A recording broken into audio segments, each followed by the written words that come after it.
Hi family, Alicia Antoinette here with the Energy Healing Channel TV, and today is September 21st, 2020, and we're actually going to be doing a little bit different. We're going to be doing pick a card for your next relationship, so let's hop in.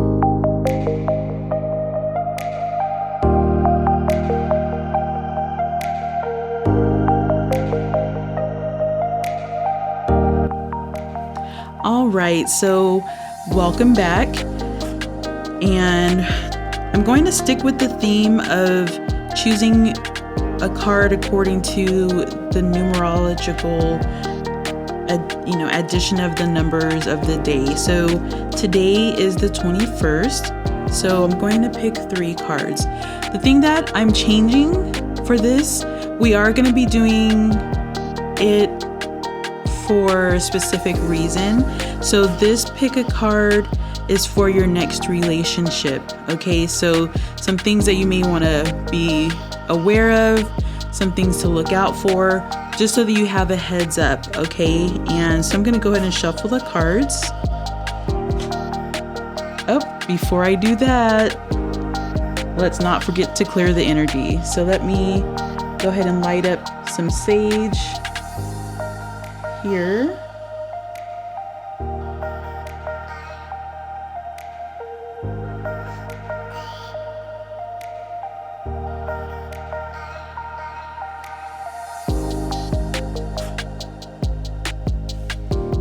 Right, so clear the energy around the cards. Just to clear our space here so that the message comes through clear.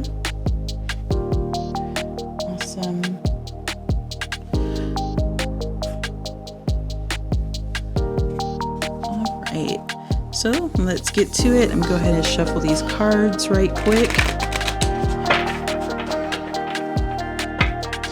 And you guys can be kind of picking and choosing, which figure you would like a message from regarding your next relationship. So we have the Lord Ganesha here. We have the Laughing Buddha here in the middle. And then we have a Tibetan monk here at the end. And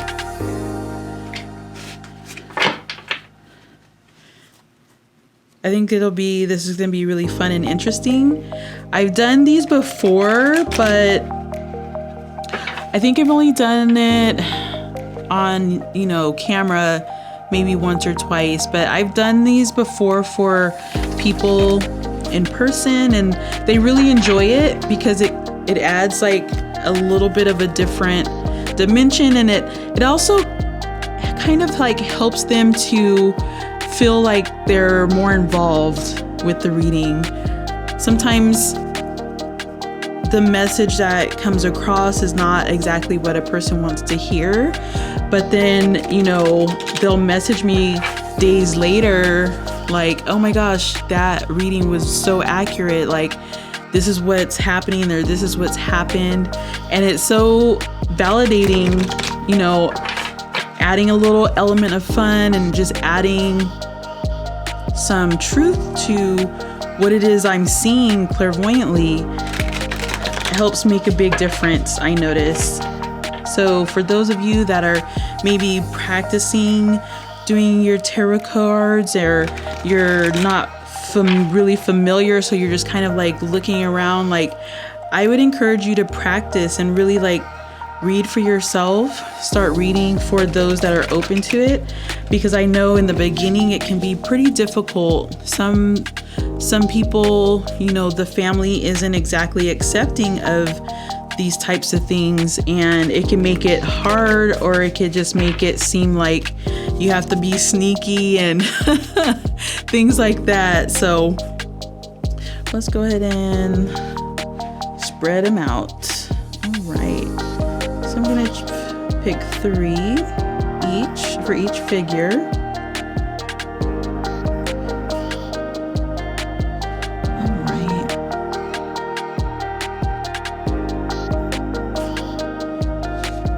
1,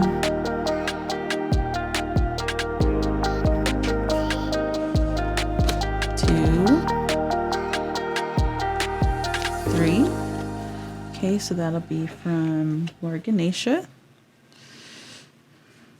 All right, let's see what the Laughing Buddha has to say about your next relationship. 1, 2, 3. Okay. And lastly, what does the Tibetan monk have to say? What advice will he give us for your next relationship?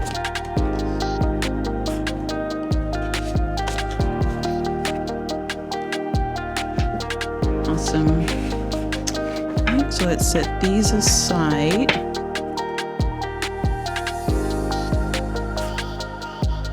And we can start with Lord Ganesha. So we will put these guys over to the side there. And put Lord Ganesha here. Okay. All right. So these were the 3 cards.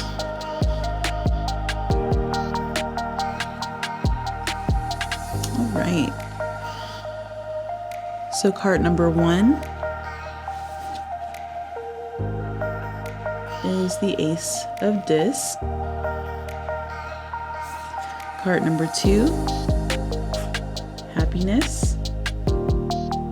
The 9 of Cups. And third card is Luxury, the 4 of Cups. All right, so Lord Ganesha is sharing a message that your next relationship is going to be very fruitful. I mean, emotionally, there's going to be a nice emotional balance.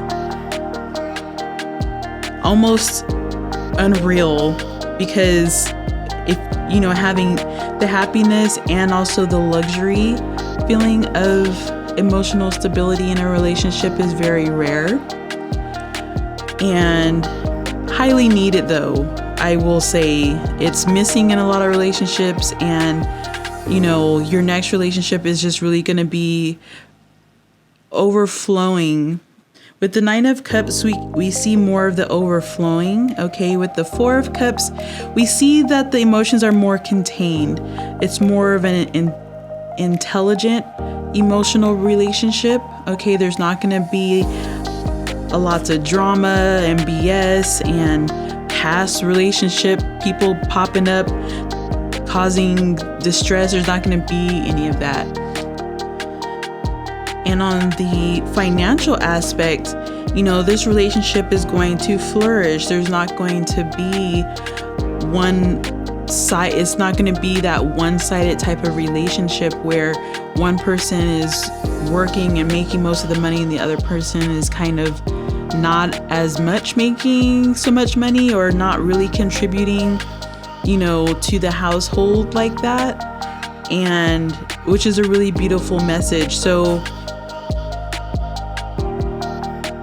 the colors that I'm seeing very, very prominent, obviously the green is like super popping out, but also, you know, I'm seeing here that, you know, there may have been like in the background here where it's more of a gray, dark gray, light gray, and then there's the heart line, and then it opens up into beautiful blue crystal waters. So I'm seeing that in previous relationships, you know, you were probably very giving of your emotional space. You cared about the person a lot. There was a lot of concern and things, but your emotional needs were not met. And so I'm seeing that with the new relationship or your next relationship that you'll get into. And you know, it may not even if it's not a romantic relationship, even just a business partnership, you know, there may have been something going on in a previous relationship that wasn't flowing right. And in the new relationship, that's ending, and then a new beginning is starting, and it's just nice, fluid. There's a fluidity to it, and not so much hitting a wall every time. Okay, and then we see gold. Gold is another prominent color here. between these three cards. A little more orange on the third card, but yet still in that golden family of colors, okay?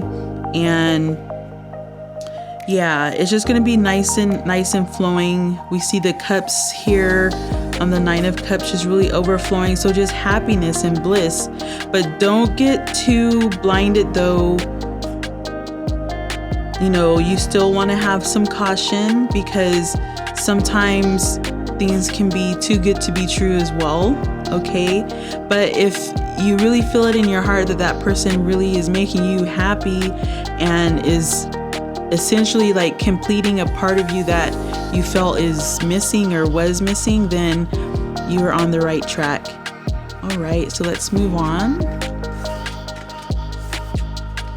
All right, so thank you, Lord Ganesha.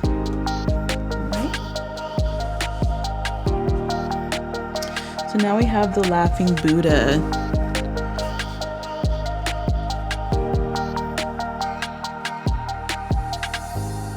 All right.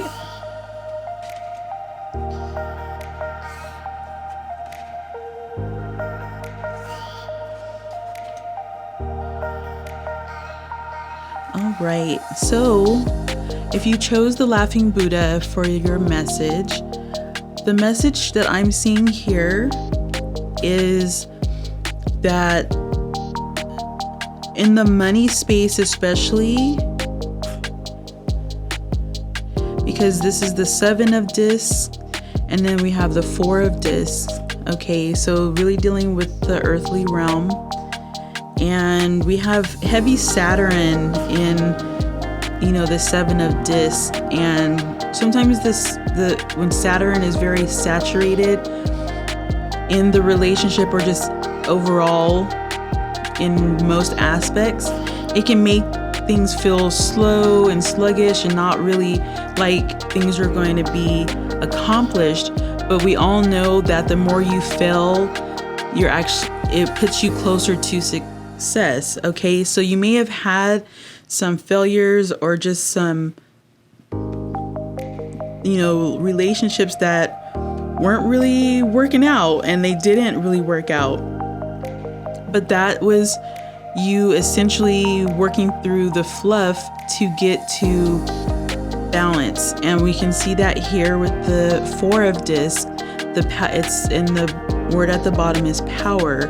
Okay, so essentially it's like you did have to go through whatever relationships you've been through before, but now you're reaching this newer level where your elements are balanced. Your air, earth, water, and fire are balanced. And that's like the best state to be in, especially when you're going to be going into a new relationship. Now, with the card of the Four of Swords coming up as truce, you may not actually be moving on to a new relationship. You may be reaching a new level in a current relationship that you have. And there's going to be this kind of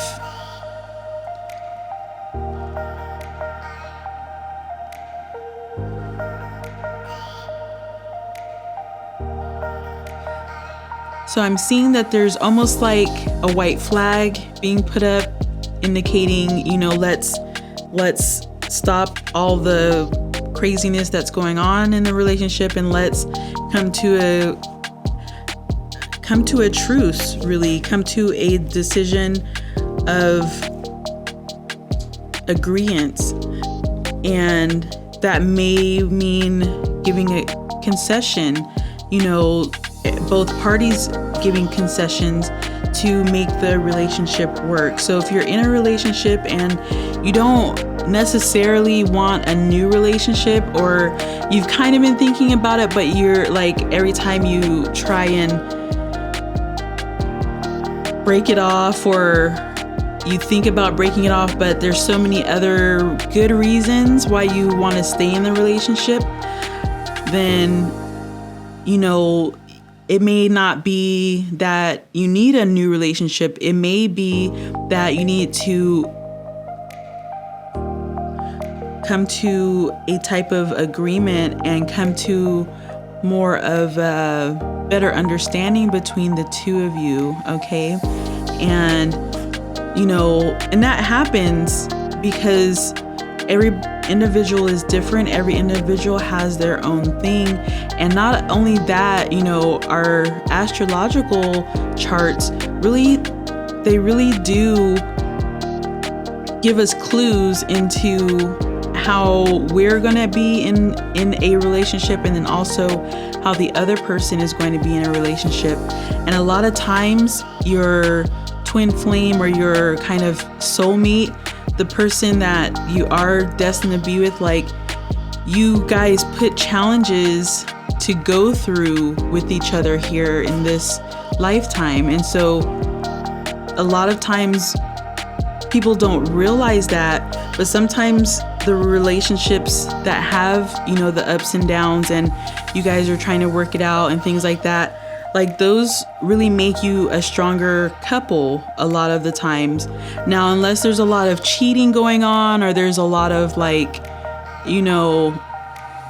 abuse or things where it's not really a healthy relationship in that manner, then of course it would be a good idea to come to some type of agreement, like, okay, this is not working out. Okay, I'd rather let you go and see you happy, and then let myself be happy with somebody else as well, instead of trying to keep this relationship that's just, we keep butting heads. There's no movement. And that's why I was saying with Saturn, it can cause kind of that stagnant feeling of no movement and no growth. Because, with this picture, it's like dying shrubbage here in this picture, and things are not looking fruitful. But we also know that parts of a plant die, but other parts of it still grow. So that's kind of the idea. You want to look at it almost like as a plant. Is there more dead leaves on it than there are alive leaves? Okay, so that's kind of the message that we're getting from the Laughing Buddha today. Okay.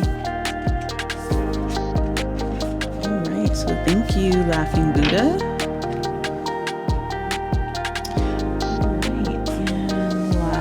We have the Tibetan monk.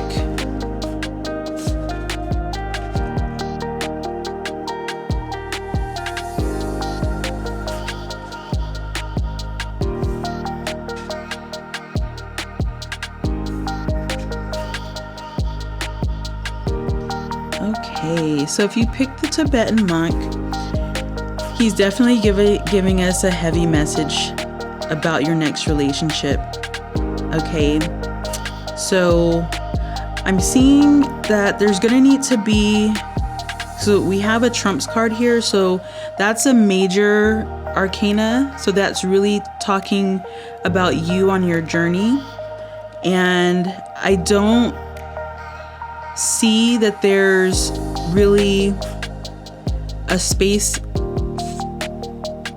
spiritually that you want, and when it comes to a new relationship. So I'm seeing that you're dealing with a lot of past life things that you're essentially cutting out of your life. Okay, so your past relationship may have really left a lot of cords in your space and in your life. It looks like it was probably like a really long relationship, and we're seeing so we're seeing emotion with the cups, and then words with the swords. So, and they're both 8. Okay, so we have the 8 of cups and the 8 of swords. So as I'm looking at the colors in these cards, okay, it looks like there's a lot of work that needs to be done on self. So the message really coming through is, instead of looking to or looking for another relationship with somebody else, I would say work on self and develop your inner being and your inner spirit. Because when you have all of this extra energy that's not yours, as we can see in the death card here, it's going to make it hard for you to make space for somebody else. Okay, so basically, like the last relationship that you were in, there's still somebody holding space in your love space and or your relationship space, and that's just going to make it difficult. So when you try to interact with another person to build a relationship, the words aren't exactly going to fit. It's just going to feel like really emotionally vacant. Okay, there's not going to be a lot of emotional connection that you want. Okay, you want to have that emotional connection, be able to have that heart to heart with the other person, because if you don't, it just really makes the relationship shallow. And I'm seeing a little bit of that here, in the death card. So really, there is the potential, but you have work to do on self. More reflecting on what you truly want. Where does your heart lie? What types of things do you want in your relationship? Who or what type of person do you like spending time with? What types of things do you like spending time with? Because that's the worst thing, I feel, unless you want a relationship where it's just sex. That is fun in the beginning, but like as the relationship progresses and things get to be more serious and stuff like that, it makes it hard when you want to change it to more of a romantic relationship where you're going on dates, you're hanging out, you're just spending time together. It's not just the booty call thing. Okay, so I'm seeing in this set of cards, like you're wanting more than just the superficial type of relationships. You're wanting something more deeper. And so by working on yourself and working on the things that you actually want to bring into your life, then that's exactly what you're going to get. So just work on self. And as you work on yourself, you're actually going to attract, because you'll be moving out energy that's not yours, okay? That old energy from the past relationship out of your relationship space. And as you start cleaning that out, you'll actually start to make room for somebody else, and your energy signature will change. You'll actually start to, I would say, attract. That's the word. You would actually start to attract the type of person that you want to be in a relationship with. All right, so this has been fun, and I have been really, having fun with these, and I enjoyed our time together today, but it is our time to part ways, and I will check you guys out on the next one. Peace and ashe.